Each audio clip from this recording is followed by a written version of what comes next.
Hey, how you doing, everybody? It's R.C. Smith.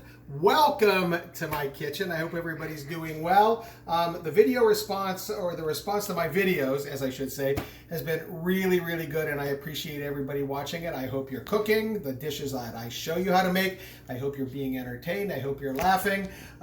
Things are going to end soon, and we're going to hang in there, and then we'll be free to run around naked through the woods. Or wherever you want to run naked. Anyway, it's kind of a special occasion here today at the Smith house because it was 3 years ago today that Jack the dog came to live with us. So we're celebrating. I'm making a dish that we can celebrate with. Nothing that Jack will eat. He might get an extra milk bone or something. But he's happy, he's healthy, just as all of us here are. So I'm making a dish like that's a little bit on the special side. And some people might say, ew, why are you doing that? But trust me, experiment with food. All right, I am making squid ink pasta with seafood to celebrate Jack's coming to live with us. And I need everybody just to try things. In my life, I've eaten a pig's eye, which Ming Tsai made me eat. I've done a shot of whiskey that had a scorpion marinating in it for a number of years, and a bunch of other things. You have to do it. Sometimes you have to eat the eye. It's that simple. Live life, enjoy life. What's the worst that can happen? It's only food. So let's get started on this. I'm doing squid ink pasta, 3 different kinds of seafood in it tonight. So I'm going to start off with a little bit of olive oil in an already hot pan. Then I'm going to throw in some diced shallots. There's the sizzle that we like. I'm going to throw in some thinly sliced garlic. Not sliced thin like Goodfellas prison scene thin, but thin enough because I want the garlic to kind of melt a little bit as this dish cooks. Come on over here and take a look in the pan. You'll see that the garlic and the shallot is beginning to sweat, as they say. Thank you very much. Basically, all that's doing is it's just kind of wilting them a little bit. I don't want any brown on these because that'll change the flavor of the dish. And as I cook tonight, I'm going to be seasoning as I go along. So I'm going to add a little bit of sea salt, a little bit of fresh cracked pepper, and that will help the vegetables so far wilt a little bit. Remember that scene in Goodfellas when they're in prison and he's slicing the garlic with a razor blade? One of the coolest gastronomic scenes ever in a movie. I'm also using cherry or grape tomatoes that I've quartered. I want those to break down a little bit, so I'm putting that in there.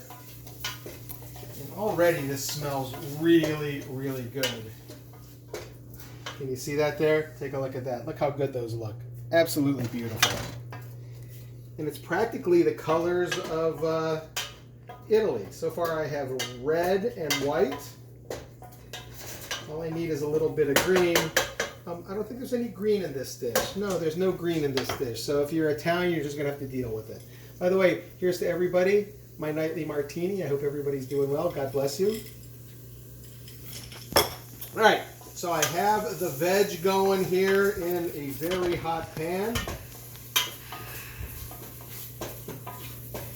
And they're already starting to break down a little bit. So what I'm going to do now is I'm going to add the seafood. So at least a couple of them. I have these beautiful Argentinian red shrimp, which are gorgeous. They're great this time of year. So I'm going to throw those in the pan. Give them a quick stir. You got to move kind of quick on this because you don't want the seafood to be overcooked because then it gets a little stringy or a little rubbery. And I have these beautiful scallops. I have about half a dozen of those. I'm going to throw those in the pan as well. I'm going to turn the heat up nice and high. And I'm just going to let those cook a little bit here. All right, take a look in the pan. Come on over here. You'll see that everything is melding together very nicely. Thank you very much. I'm going to, once again, add a little bit of salt and a little bit of pepper to the seafood.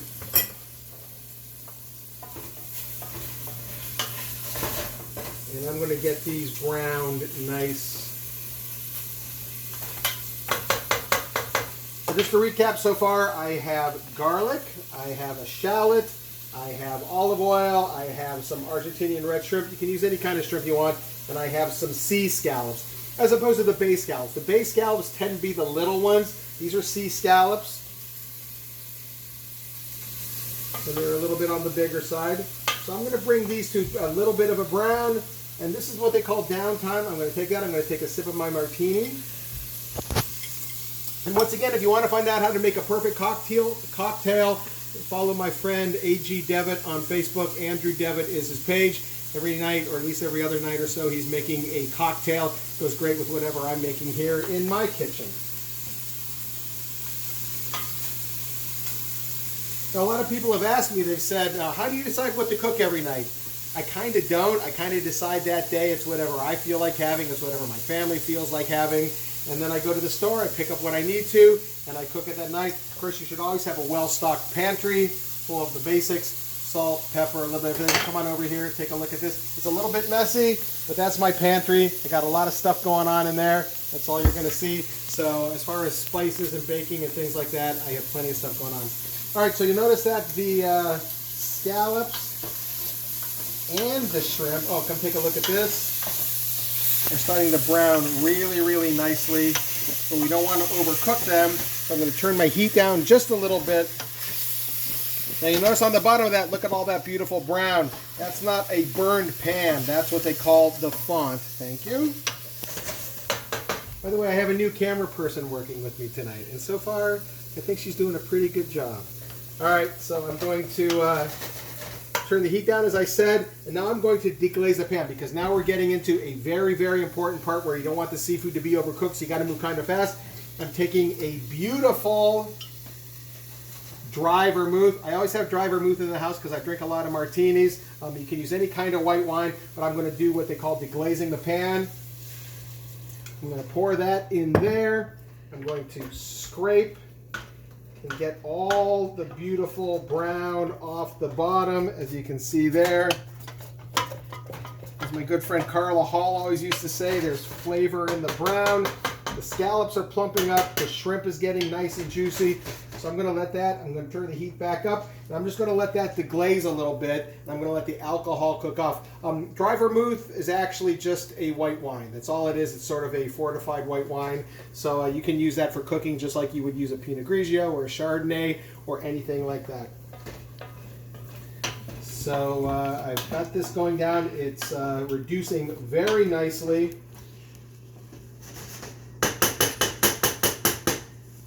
And now I'm going to add a tomato puree. I'm not adding a lot of tomato puree. I want this to be tomatoey, if there's such a thing, but I don't want it to be soupy. So I'm adding a nice tomato puree to this.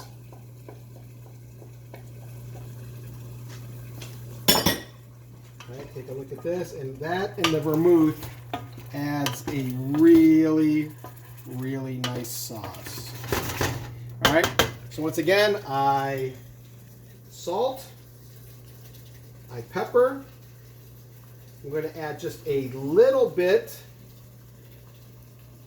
of lemon juice, just to add a bit of freshness. I'm going to add some red pepper flakes. By the way, I should just say that I just got a little bit of lemon juice in a little tiny cut on my finger, and right now I'm kissing the sky. That's all I'm saying. It hurts a lot. So anyway, I'm taking some red pepper flakes. This is totally up to taste. Add as many as you want as far as spiciness. I've added a couple of good pinchfuls. Give that a stir. And now this is where I'm going to add the mussels. Now these are fresh mussels. You can see that they've been cleaned. The little beard that's usually hanging from them has been taken out. As long as they're closed, they are really good to use. I bought them this afternoon and kept them in my fridge with just a little bit. All right, we gotta stop.